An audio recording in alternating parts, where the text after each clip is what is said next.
How have you guys at your firm implemented a process to get your clients to really take action and implement that accountability?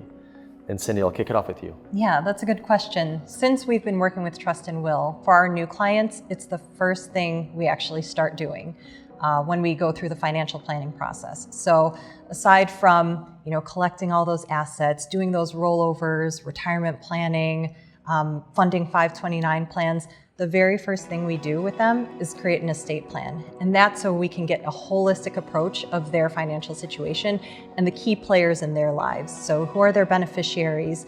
Who are the people important and closest to them? Where are their assets? What do they have?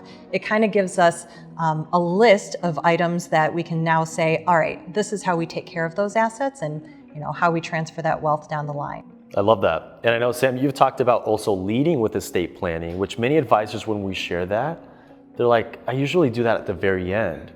What do you learn most about your clients in having these conversations around estate planning and their legacy?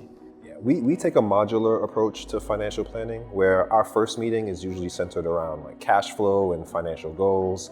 Our second meeting is usually around insurance. And then our third meeting is estate planning.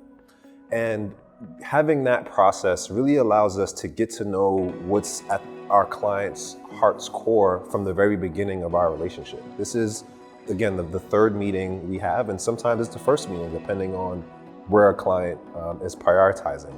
And so for me, it allows me to better understand our clients' fears around money, their motivations around money.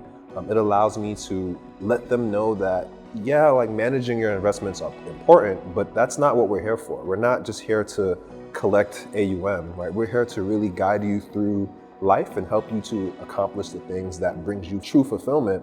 And estate planning is a huge aspect of that.